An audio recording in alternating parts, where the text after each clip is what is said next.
विचार से विश्वास तक शिक्षा का नया अध्याय। स्वागत है आपका दामोदर यूनिवर्सिटी में। From thought to believe, a new chapter of education. Welcome to Damodar University. Hey everyone, मैं एसजे, आपकी डिजिटल मेंटो। आज हम मैटर इन आवर सराउंडिंग्स की जो एग्जाम्पलर की जो बुक है हमारी, उसके लॉन्ग क्वेश्चंस देखेंगे। तो आइए स्टार्ट करें। First question is, you are provided with a mixture of naphthalene and ammonium chloride by your teacher.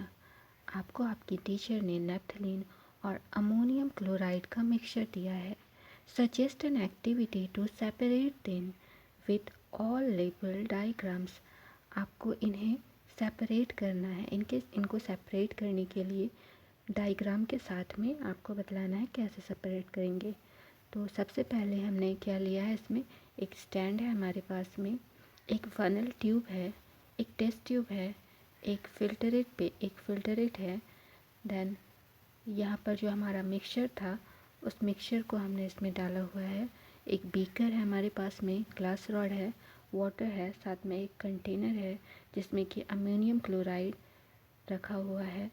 पानी में घुला हुआ अमोनियम क्लोराइड प्रेजेंट है। नाउ इसको सेपरेट करने के लिए क्या करना है। नैप्थलीन सबसे पहले पानी में घुलता नहीं है, ये इनसॉल्यूबल होता है और साथ में ये रूम टेम्परेचर पर वोलाटाइल होता है, यानी कि रूम टेम्परेचर पर थोड़ी देर के बाद ये डिसअपीयर हो जाता है, यानी सब्लिमेट हो जाता है। और अमोनियम क्लोराइड वाटर में सॉल्यूबल सब्सटेंस है और ये इसका ये जो है वोलाटाइल तो होता है, लेकिन हाई टेम्परेचर पर ये वोलाटाइल नेचर शो करता है। तो इसके लिए क्या करेंगे, देखते हैं। Naphthalene is insoluble in water but soluble in ether and unorganic solvent. Naphthalene पानी में सॉल्यूबल नहीं है लेकिन ईथर में सॉल्वेंट होता है। It is volatile at room temperature. Room temperature पर वोलाटाइल होता है ये, यानी सब्लिमेट हो जाता है। Ammonium chloride is soluble in water and volatile at higher temperature.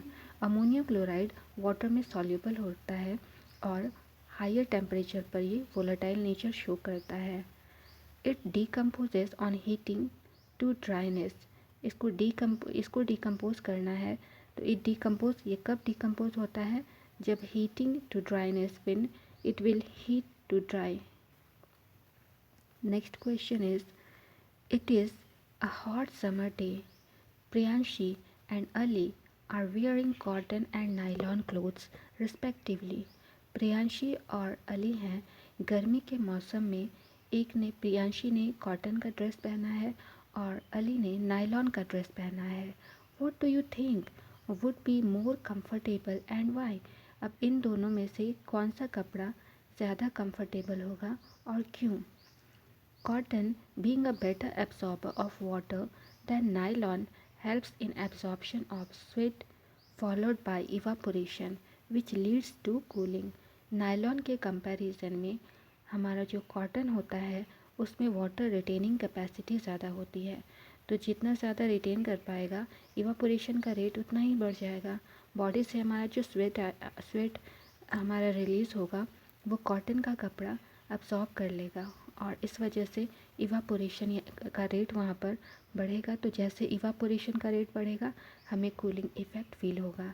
So Priyanshi is more comfortable whereas Ali is not comfortable. इसीलिए प्रियांशी ने कॉटन का ड्रेस पहना था, इसीलिए प्रियांशी ज़्यादा कंफर्टेबल होगी in comparison to Ali. Next question is, you want to wear your favourite shirt to a party but the problem is that it is still wet after wash. What steps would you take to dry it faster? आप किसी party में एक अपनी favourite shirt पहनना चाहते हैं लेकिन आपकी शर्ट अभी भींगी हुई है, तो आप उसको जल्दी सुखाने के लिए क्या करोगे? Conditions that can increase the rate of evaporation of water are, सबसे पहले इवापोरेशन का रेट को हम इंक्रीज़ करना चाहेंगे ताकि हमारा ड्रेस जल्दी सूख जाए। तो क्या करेंगे, an increase of surface area bye spreading the shirt. सबसे पहले शर्ट को स्प्रेड करेंगे, कैसे? कपड़े को पूरी तरह से अच्छा से खोल करके उसके सरफेस एरिया को इंक्रीज करेंगे। दूसरा क्या कर सकते हैं? An increase in temperature by putting the shirt under the sun, यानी सूरज की रोशनी में उसको सुखाना चाहेंगे तो टेम्परेचर वहाँ पर इंक्रीज हो जाएगा, तो हमारा शर्ट जल्दी सूख जाएगा। नेक्स्ट और क्या कर सकते हैं? Increase the wind speed bye spreading it under the fan. और अगर तीसरा केस हम लोग क्या कर सकते हैं, उसको पंखे के नीचे रख सकते हैं, ताकि इस हमारा जो कपड़ा है विंड के स्पीड बढ़ने की वजह से जल्दी सूख जाए। तो इस तीन तरीके में से किसी तरीके से हम कपड़े को सुखा सकते हैं। नेक्स्ट है कमेंट द फॉलोइंग स्टेटमेंट्स। आपके पास कुछ स्टेटमेंट हैं, इनके बारे में बताना है। Evaporation produces cooling. इवापोरेशन की वजह से कूलिंग होता है, कैसे? Evaporation produces cooling as the particles at the surface of liquid gain energy from the surroundings and change into vapor, thereby producing cooling effect। Evaporation की वजह से कूलिंग होता है क्योंकि इवापोरेशन एक सरफेस फिनोमेना है। तो वो लिक्विड जो है एनर्जी गेन करता है सरफेस पर जो लिक्विड प्रेजेंट होता है वो अपने इन्वायरमेंट से, अपने सराउंडिंग से एनर्जी गेन करता है और वेपर में कन्वर्ट हो जाता है। इस वजह से कूलिंग इफेक्ट जनरेट होता है। Next one is rate of evaporation of an aqueous solution decreases with increase in humidity. Humidity, अगर एटमॉस्फेयर में ह्यूमिडिटी ज़्यादा है तो रेट ऑफ इवापोरेशन डिक्रीज़ हो जाता है। क्यों हो जाता है? Air around us can not hold more than definite amount of water vapour at a given temperature which is known as humidity. Humidity का मतलब क्या होता है? एयर में वाटर का मात्रा ज़्यादा होना। एयर में जैसे बरसात के रीजन में बरसात के रीजन में जो एयर होता है उसमें वाटर मॉलिक्यूल्स ज़्यादा होते हैं, तो वाटर मॉलिक्यूल्स का वेपराइजेशन, और कपड़े आप जब डालते हो तो वाटर मॉलिक्यूल्स कपड़ों से जल्दी से वेपराइज नहीं हो पाता है, क्योंकि ऑलरेडी हमारे जो सराउंडिंग है उसमें ऑलरेडी वाटर प्रेजेंट होता है। यहाँ वही लिखा है, air around us can not hold more then a definite amount of water vapor at a given temperature which is known as humidity. So if the air is already rich in water vapor, it will not take up more water, therefore rate of evaporation of water will decrease। वही लिखा हुआ है कि यदि ऐसा condition होगा कि हमारा एटमॉस्फेयर में ऑलरेडी ह्यूमिडिटी है तो हमारा जो भी कपड़ा हम सुखाना चाहेंगे वाटर वेपर वहाँ से जल्दी इवापोरेट नहीं हो पाएगा, तो इवापोरेशन का रेट इस केस में डिक्रीज हो जाएगा। Next question is sponge tough compressible in a solid। A sponge has minute holes। इस मतलब स्पॉन्ज को हम लोग कंप्रेस कर सकते हैं, लेकिन सॉलिड को हम लोग कंप्रेस नहीं कर सकते हैं। स्पॉन्ज भी एक सॉलिड है लेकिन हम इसको कंप्रेस कर सकते हैं। क्यों? अ sponge has a minute holes in which air is trapped. Sponge में छोटे छोटे होल्स होते हैं जहाँ पर एयर पार्टिकल्स ट्रैप हो जाते हैं। Also the material is not rigid, और इसका जो शेप है वो भी रिजिड नहीं होता है, कठोर नहीं होता है। When we press it the air is expelled out and we are able to compress it. जैसे ही हम इसको प्रेस करते हैं तो इसके जो माइन्यूट होल्स में जो एयर फंसी हुई रहती है वो बाहर निकल जाती है और हम इसको इजीली कंप्रेस कर पाते हैं। Next question is why does the temperature of a substance remains constant during its melting point or boiling point।